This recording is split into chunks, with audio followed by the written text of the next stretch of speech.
turi viską, kas yra Kauno modernizmas, taip pasakyčiau.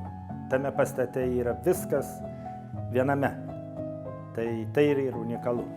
Jis buvo tokiam stovyje, kad negalėjau aš jo nematyti, kad jis žūsta. Ir dėl to ieškojau galimybių jį perimti visą ir remontuoti. Čia sienos buvo sutrūkinėjusios. Tas trūkinėjimas buvo čia kaip kalba, kad kažkur čia sprogo bomba antrojo pasaulinio karo metu.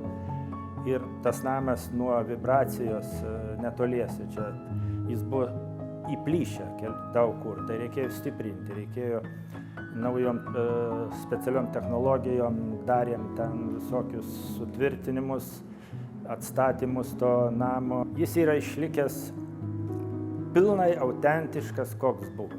Čia radom padėtį baisę, nes sienom bėgo vanduo, buvo atkritę jau ir tinkas, ir ne visur, bet keliose vietose, ir parketas ant ribos. Ten aš jau pradėjau gelbėti, kai tik perėmiau, kad nesugestų visiškai.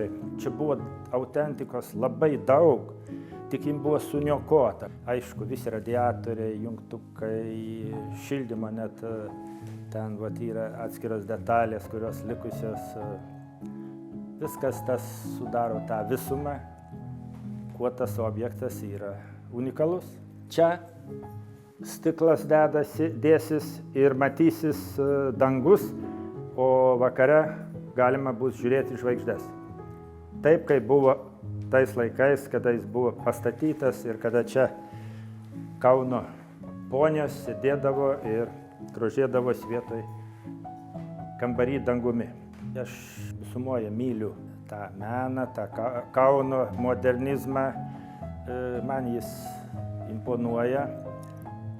Ir čia aš mačiau jame tą grožį, tą unikalumą, kurį pavyko man jį restauruoti, atstatyti. Jeigu esi miesto patriotas, jeigu myli architektūrą gerą, jeigu myli meną, tai negali nesaugoti.